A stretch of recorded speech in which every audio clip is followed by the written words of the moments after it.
What's up, everybody? What's up, This y'all? is Nita B, Queen Nita B on Facebook, and this is my soul sister.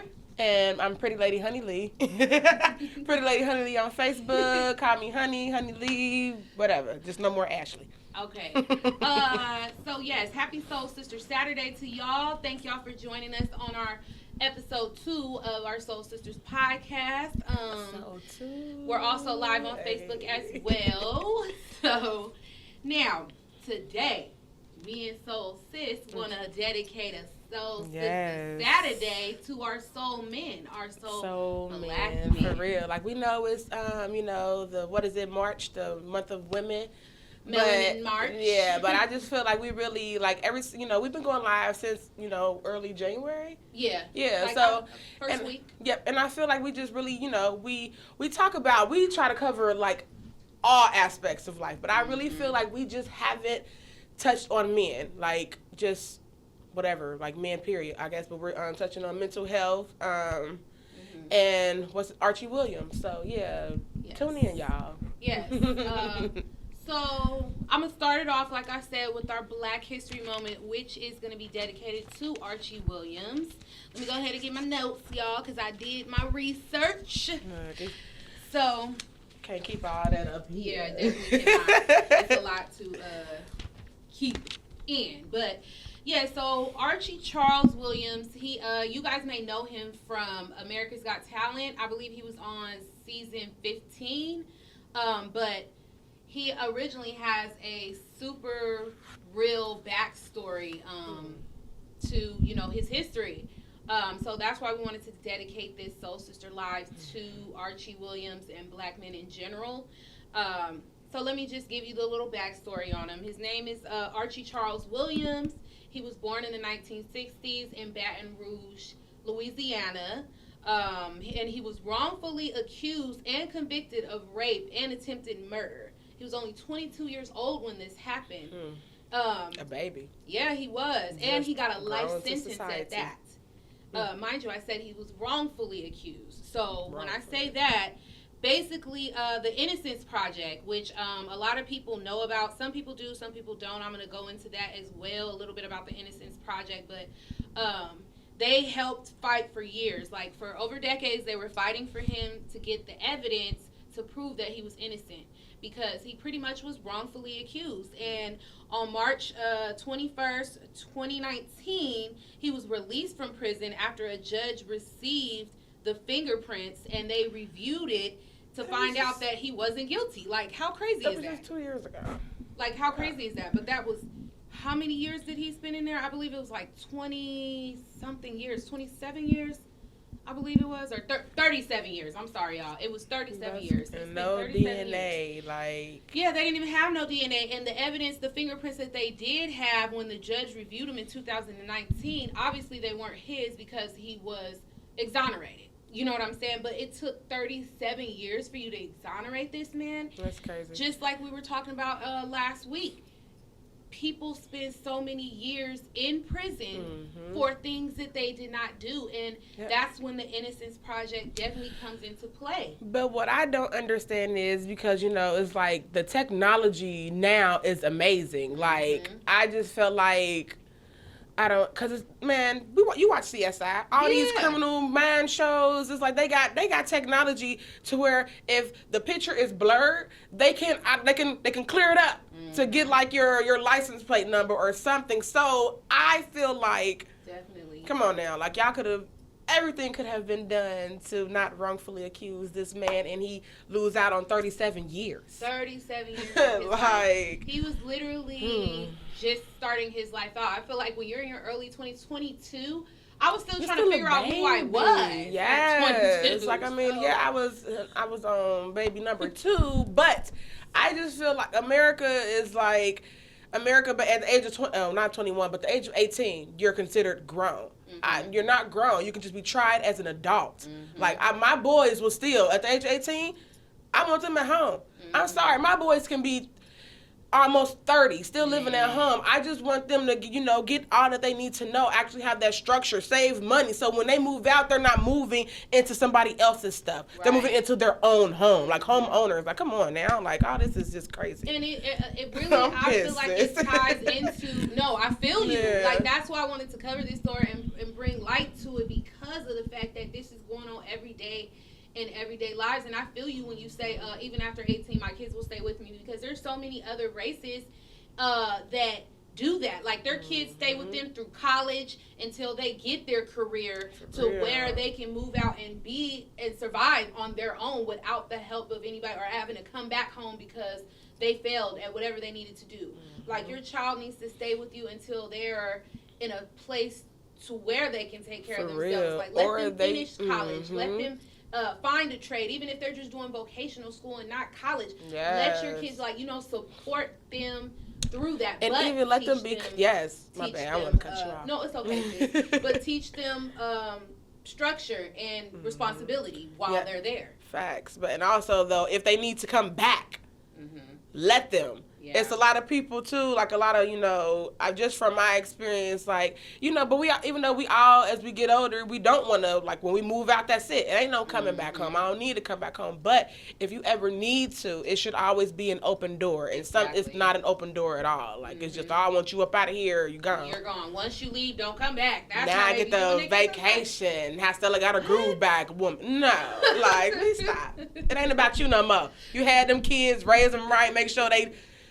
generational curses be gone. I get it though. Some parents, it's like after raising 5 or 10 kids, depending on how many kids you have, it's like, all right, I need my time. Stella gotta get her groove back sometimes. So I do get that, but I also believe that you should support your kids in any situation, like especially if they're trying. You know what I'm saying? And they're not just sitting there living off of you. They're actually trying, but it all starts at home with your parents, where they teach you that structure to where they don't have to come back home. For real. And you have to be their biggest, like, you got to be their biggest hype man, because it's like, if they don't believe in themselves, who else will they hear that from? They're not hearing it from themselves, and it's like they're not hearing it from their parents. So they're really just all around messed up. Like, that's how Busta Rhymes and his hype man was. That's how I am with my kids. Like, I don't care if my son just scrabbled on some paper. That's what I'm talking about, son. Like, write them words, like, for real, because one day they'll be words. Exactly. So, hype them, support them, hype them, let them know that they can do whatever they put their mind to, because they can. Especially these young black men, I feel like they need the most support, the most uplifting, because I feel like that's how a lot of them get in situations to where they're wrongfully accused. Like, literally... perfect example that I'm living proof of this. My brother was wrongfully accused for something and spent months in jail for something he did not do, was never a part of. You know what I'm saying? Just from being in the wrong place at the wrong time. And that's it. And 9 times that's how most of the scenario goes. Like, man, it just sucks. I also wanted to touch a little bit on the Innocence Project for people who don't really know what the Innocence Project is. Just to touch bases on that. Sorry, I gotta see where I got it written down at. And see, and that be the thing. It's like, that's why sometimes I don't try to, like, stop us or stop her from talking, and vice versa. Cause we can talk about it all. Yeah, it's then we hard get sidetracked. For us to stay on one topic. We're still learning about that. We're trying to get that structure. So stick with us. Right. We bring it back. We tighten up. We coming back. Okay, where do I have that? Okay, the Innocence Project. It was founded in 1992 by 2 of the defense lawyers for the O.J. Simpson murder case. Barry Sanick, I think it is. I don't know if I said that right. And Peter Neufeld. The homies, I'm Barry not sure and Peter. Okay, if I said their names right, but if you knew about the O.J. Simpson case, they were a part of the defense team, and they started this project. It was founded in 1992. And it states that 2.3% to 5% of all prisoners in the U.S. are actually innocent. Tell me that's what's that number again, sis? 2.3 to 5% of all prisoners, and this is not black prisoners, just prisoners in general. So the Innocence Project has helped so many people get off. You know what I'm saying? For something they didn't do at that. It's not really getting off. It's more exonerating them right. for something they didn't do. And I applaud the Innocence Project for that, because I feel like they changed Archie Williams' life, because even a year, it was about a little over a year in May of 2020, that's when he was on America's Got Talent, and he actually made it to the top 10 finalists. That's what's up. Yes. So he was really, really good at his craft, and I haven't got a chance, I'm not going to lie and say I've got a chance to watch him, but I feel like that is God, looking out for him. Like, God knew that he needed something greater to live for after spending 37 years of his life in prison for something that he did not do. That if it was easily, I feel like what it is back in them days, they didn't truly investigate a lot of those cases. It's just like, okay, he did it. We caught somebody. Somebody said he did it, so he did it. Like, let's just to put a name on it. Yeah, it's like they're not doing the proper investigation. Just like the Central Park 5. They literally coerced them, man. I couldn't even watch that because there's certain things I cannot watch. The fact that I have boys is because I get pissed. So it did piss me off, but I the reason why I watch things like that is because it enlightens you. For real. And it keeps you woke to what's really going on in the world and what's been going on in this world. You know what I'm saying? Like, it's y'all just coerce these kids into saying that they murdered a woman and they wasn't even nowhere near, it didn't have nothing to do with the situation. That's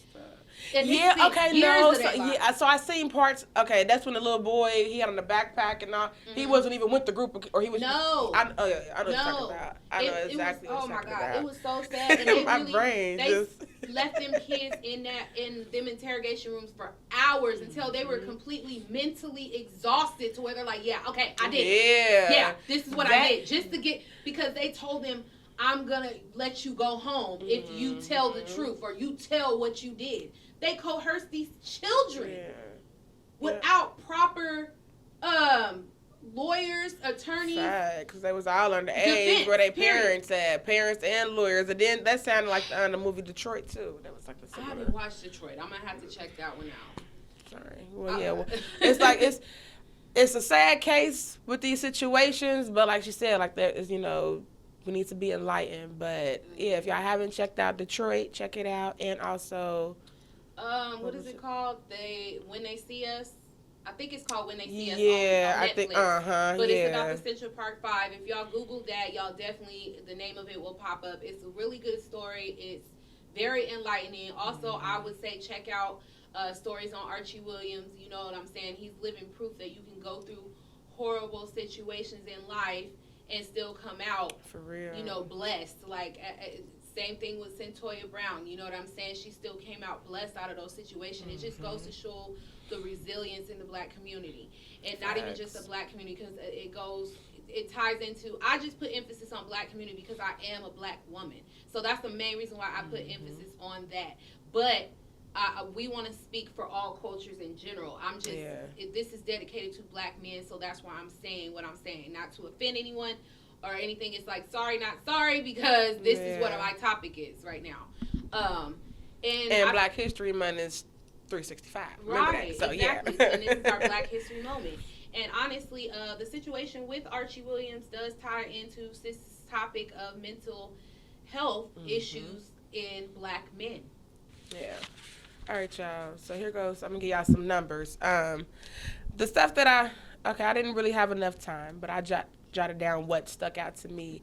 And for real, what I felt was deep, I guess. But all right, so, despite progress over the years, because there has been, the numbers, they died down, they decreased. So, racism continues to have an impact on the mental health of blacks. Blacks are less likely than whites to die from suicide at all ages. However, black teens are more likely to attempt suicide than white teens. Now, that really stuck out to me because, and it's like, I don't necessarily want to say that all white people are like, they come from a good home and still, the silver spoon fed. Sheltered. Yeah, all of that. But it's like the environment is different. I feel like what most black kids see on a day-to-day basis, whites or just, other races don't see at all.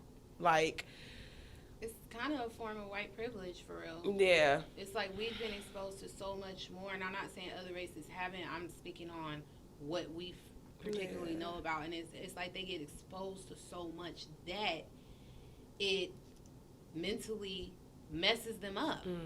You know, real. especially at a young age. And then it's like, exactly. And then it's like the traumas, like PTSD, like that stuff is real. It like, is. it's you know, like the repetitive, whatever you going through, what you seeing, it's like that really, it does something to your mental. And then it's like, you don't want to, you're afraid to go see a therapist, or you're going, you know, you feel like you're going to be judged from going to a counselor, but it's like, no. Go talk to somebody. Because it's like I feel like, you know, we try to reach out to those that's close to us, but it's like, sometimes I feel like we get biased opinions because they know us, you know? So it's like, agree. Yeah, and then they, you know, and and when they love us and care about us, it's like, it's somewhat like a crutch, handicap, because it's like, you know, oh, I want better. So I'm not necessarily going to say what, you know, the realness, but I guess I kind of, you know, sugarcoat it to say, but it doesn't need to, no, just say what it is, and you know, because it needs to be fixed. And I feel like when you come to family or friends or people you know, they're more likely to agree with you versus tell you about yourself. Or tell you the real, the honest to God truth. And I guess because I'm not that type of person, like I realize, don't get me, I don't want to say, because I don't sugarcoat. Yeah, no, I know we don't. Yeah. But a lot of people are like that. Yeah. Like, in general, and when you're around people who are not bringing it to you real, how could you ever truly see what the issue is or where the problems are? Yeah, that's for real. And it's like, even like, because when I'm having conversations with anybody, like especially if it's something where I'm trying to gain understanding, I'm already like, where did I go wrong? Before what that other person did, let me tell you what happened, and then tell me, was I tripping? Like, because sometimes you need to know when you stink. You do. Yeah. Like, for real. Like, seriously, you definitely need to know when you're wrong. Like, because if you walk around and ain't nobody telling you the truth or keeping it real, you thinking that you doing everything right, and in all reality, no, you need to be checked too, honey. For real. All around the board. Yeah, like that is so true. And then it ties into not only just getting opinions from family and friends and them being biased, but a therapist is somebody who does not know you from a can of paint. Exactly. So there's no way for them to give you a biased opinion or state anything biased towards you because they don't know you. There's somebody on the outside looking in. They're seeing you and your life from their point of view. Exactly. You know what I'm saying? Which is, and then they go to school to study that. And I feel like in the Black community, we frown upon therapy, and I feel like it's needed. It's definitely needed. You know what I'm saying? We all need a little bit of therapy. We all need somebody that we can go to that does not know us, that does not know our life, that we can talk to without judgment. For real. Because I got a friend. I'm sorry, y'all. Since I started doing SoulSistaSaturday, it's like, it's crazy, you know, the eyes that are actually watching. And it was like a Facebook friend that it's like, yeah, we would like each other's stuff and stuff like that, but we don't know each other. He lives in a completely different state. And like, he has spoken so much life into me, like compared to, I got, you know, cousins on my timeline, like my friends list, like just, I have family that I have not heard from at all, that hasn't, you know, reached out to say, oh, I like what you're doing, I see you, just none of that. I mean, not to say that I had my time where I felt some type of way about it, but really now I'm just, you know, I'm for who's in my corner, who's for me. So it's like I really, it's just wow. Strange, you never know who's watching. I could just say that. You don't. You never know who's watching. And honestly, I stated this the other day on Facebook. Your friends and family, I'm not going to say all of them, but most of your friends and family are not going to be your supporters. I can count on one hand out of my friends and family who have supported me through our Soul Sister journey and who share our stuff and everything like that. And I'm okay with that because at the end of the day, I'm trying to reach a broader audience than just my family and friends. So with that being said, I'm going to keep pushing through this, and we're going to keep doing this until we get noticed, until we reach somebody, because that's the whole point of this. Like, I don't care if I become popular. I care that the messages that we're trying to put out there are heard. Exactly. You know what I'm saying? Like, and that's what matters. like everything else is just okay. It is what it is. Right. You know what I mean? Like, back to the mental health, y'all. We get off topic so much. Yeah, but I honestly though, this one, even though it ties in with men, but this stuck out to me. Women are head of household in roughly 30% of black homes compared to 9% of white homes. Wait. Say that again. I need you to repeat that one. Yeah. White. I was trying to get on and then just was like, wait, what? Hold on. Run it back. Run that back. Women are head of household in roughly 30% of black homes compared to 9% of white homes. Now, that was interesting. Yeah. I wish I could have got the percentage, from back in the day, I guess like that. Yeah, because it's like you used to see you saw the husband, you saw the dad dressed up in the suits with the suitcase, and he was on his way every morning. He comes back home, and And mama was up cooking that breakfast, and making sure that the lunches is made, and getting the kids dressed for school, laying your clothes out, making sure they're ironed, making sure dinner's done, making sure this laundry's done. It's like I get the world. It's like because the world isn't the same. Like it isn't. But don't get me wrong. I do not want to be that stay-at-home wife and mother. I want to be a working mother. Mm-hmm. I want to secure my own bag. Yes, I want my man to secure the bag too, but I want to secure my own bag as well. I feel like in this modern day, you can't just live off one income unless that man got 6, 7, 8 figures. Mm-hmm. But I feel like that's what it is like. Because I don't know, it's like with the statistics, they try to basically show, don't get me wrong, yes, it is something going on when it comes to men mentally, because I feel like society teaches them to not show their feelings, to basically shut up and go to work and do what you're told, basically robotic. But it's like, no, they have feelings. They need to, they need to break them barriers. It's stuff that they are, they're going through, and they need to be able to express how they feel without being judged as being sensitive or acting like a female. Yeah, like that's not right. That's the most worst thing you can do for when it comes to men, and this is men in general, is to, when they're trying to be open with you, because first of all, it's so hard for men to even want to open up, that when they do receive that, don't judge that and don't tear that down, because all that is doing is building that wall back up that you just got him to tear down. You know what I'm saying? He's breaking down that barrier and allowing you in. So don't judge him or call him soft. I feel like a man who shows emotion is not soft. Facts. That's just like the whole situation with Sierra and Russell Williams and how they calling him. Oh, yeah. That's what are crazy. They calling him? A simp? Basically. A simp, but it's like, how is he a simp for being afraid to lose his wife? This is his wife, the mother of his kids. You know what I'm saying? If a man is calling you a simp because you love your wife and your kids and you're afraid to lose them, then obviously he doesn't know the value in family relationships, real love.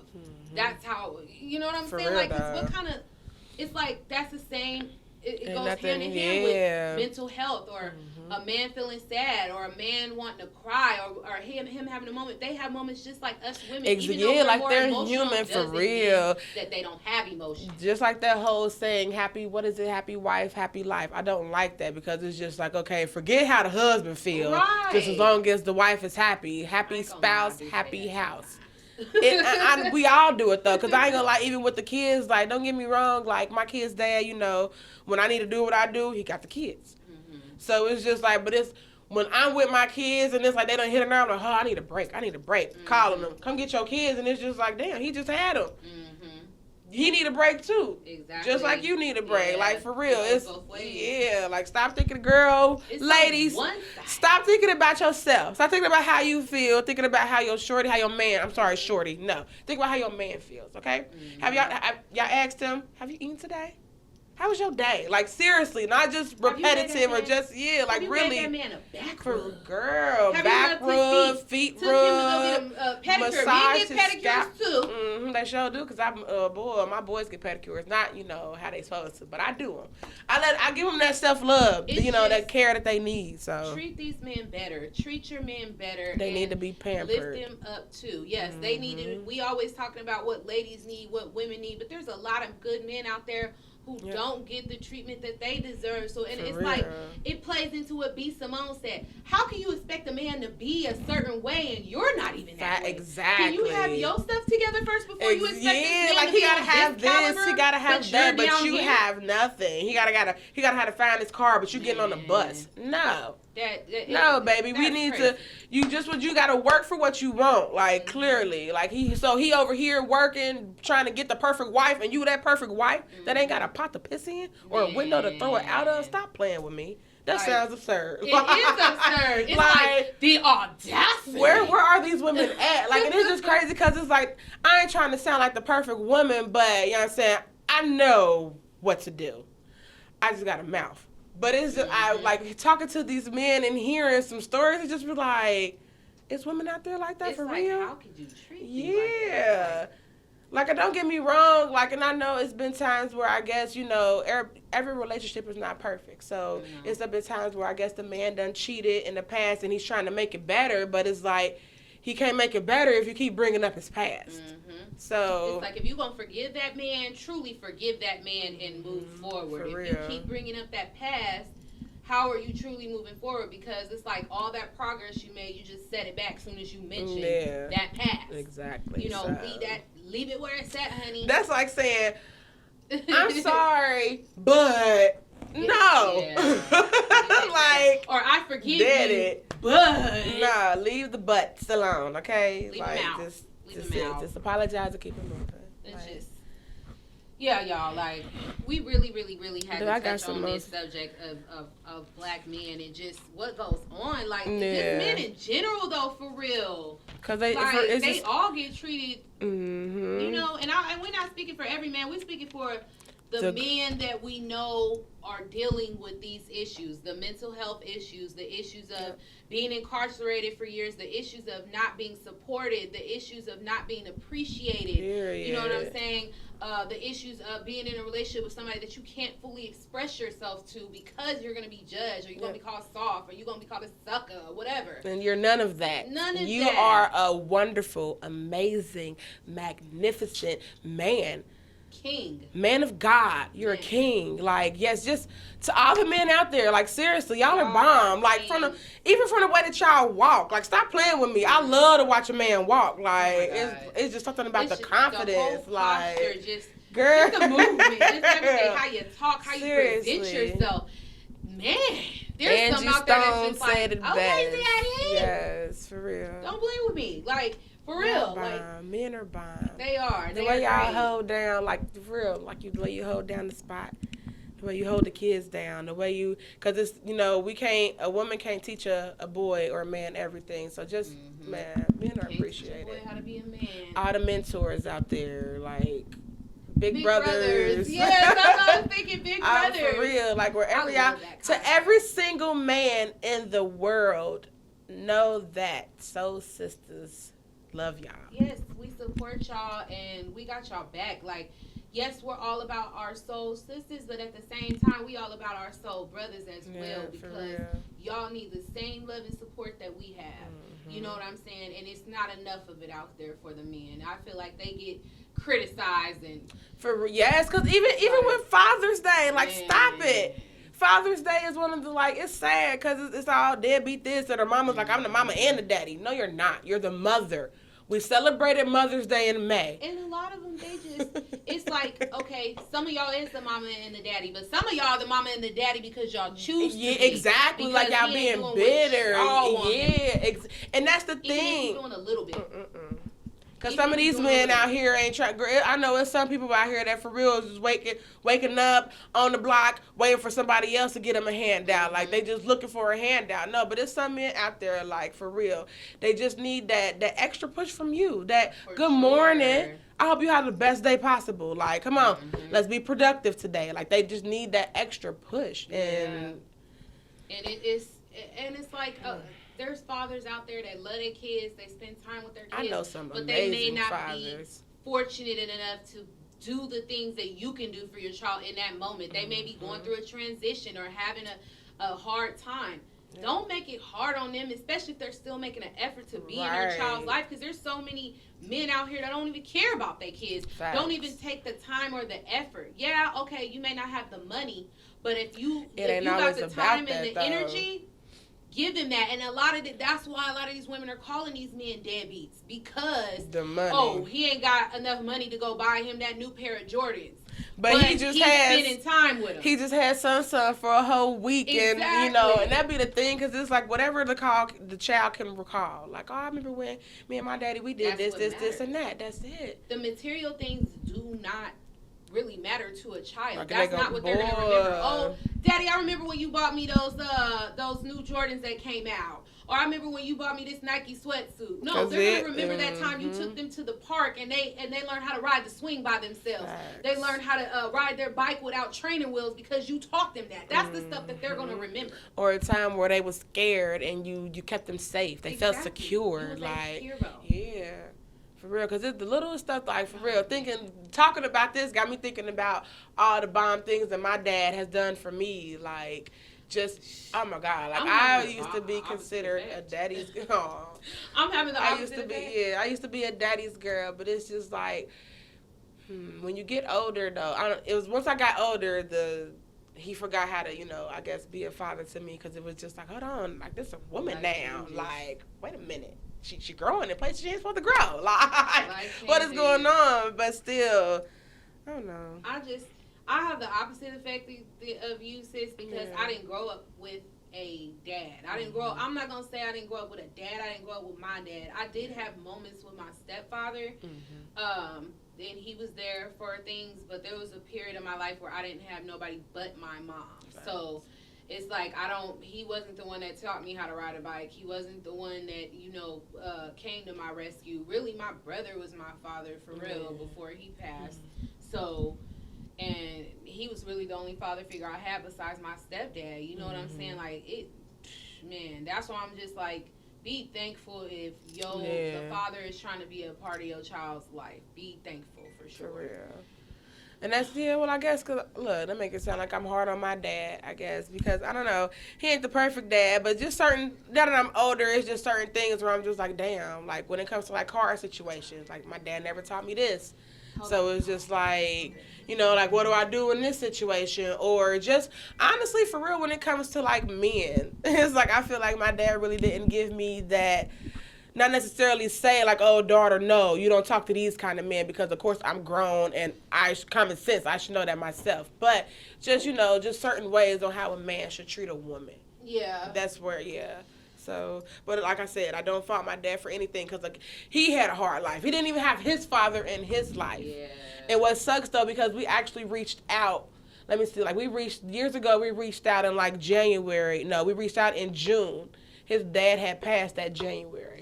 See, man, it sucks, because I feel like a part of me, like, this is a real moment for me when it comes to fathers, because I never knew my father. You know what I'm saying? And he passed away before, he doesn't even know my brother passed away. So my dad didn't pass away, my brother passed away. Let me correct that. So it's like, I want to meet him. He's still alive, as far as I know, but it's going to hurt my soul if I find him and find out that he's not alive. Like, that's the worst. Yeah. You feel like you missed a part of you. Like, there's always a void there. I don't care what nobody says. But I guess, but then if that's the case, then I feel like you should for real do it. Just so it's like, just because now it's just nothing but time. Yeah, exactly. And just, yep. So, but at the same time, I also feel like, as much as I want to know him and get to know him, it's like, did you put effort in to get to know me? And that be my thing. It's like the parent is always, the child, I made you, you need to reach out. I feel like it's equal. It goes both ways, for sure. It goes both ways with everything. Like, you have, like, if you want somebody to talk to, or if you're thinking about somebody, you're going to reach out to them, and vice versa. So, I don't, like, sure. I get what you're saying, though, but. So, it's like, but it is something that's on my heart, and I feel like. If it's on your heart, do it. Just for me, even if I meet him and it's not what I expect, at least I could say I did what was in my heart to do. And with that being said, I now know what I need to do once we're all wrapped up here. I need to go see my dad and have the conversation that You've been I've been needing to have. Yep. This was like, y'all, like, no. We needed this. Like, both y'all, because it's like, y'all don't even it know was what's crazy. clarity for both of us. Like, it's been, like, I've been seeing, my dad's birthday is on February 11th. 2/11. That's all I've been seeing. Like, seriously. But it's like, I just been thinking to myself, like, my dad is so stuck in his ways. Whatever I say is going to go in one ear, out another. Yeah. I need him to hear me. Yeah. If he don't hear me today, I got it off my chest. Yeah. I did my part. Yeah. And You're that's doing all your you part. do. Yeah, that's So, why I said that I need it. to Like, that's do it. the same. Like, all I can do is reach out and That's it. That's and whatever it. the outcome may be, it's just I take it for what it is. I know I did my part to try. Yeah, my dad is like literally 5-7 minutes away from here. So come on, yeah, seriously. I'm gonna mess up my lashes, y'all. It's all right. We had a moment, y'all. Like, because that really has been on my heart, y'all. Like, I really, like, just this, like, the beginning of the week, I reached out to her, like, sis, I got this. It's on my heart. I don't know what I should do. And at that time, I was like, you know what, I ain't, because I know what it's going to be, so I'm not going to reach out. But nope, it's on my heart, so yeah, we're going to do it. If it's on your heart, do it, like, because it's going to continue to weigh on your heart. Second time I cried. Second time I cried on live. I guess I'm just hardcore, because I ain't crying at all. Yeah. Look, who knows what the topic may be. There's going to be something that hit a nerve. So. Yeah, but we appreciate y'all. Like, y'all. this was another bomb session. Yes. So. Thank you guys for tuning in, all of our viewers. We're going to look at the comments after y'all because we are recording. Y'all. Yeah. We're doing a live and we're recording. So killing two we birds want to make with sure one stone. we get all that in. But I want to thank everybody for watching our Soul Sister Live today, dedicated to our black men, dedicated to Archie Williams. Dedicated to all men. Archie Williams. Dedicated to fathers. Yes. Just all of the above that we talked about today, you guys. I just hope that it reached somebody, it touched somebody. Hope y'all understood me over my Kevin Hart call it the ugly cry. I ain't gonna do this no more.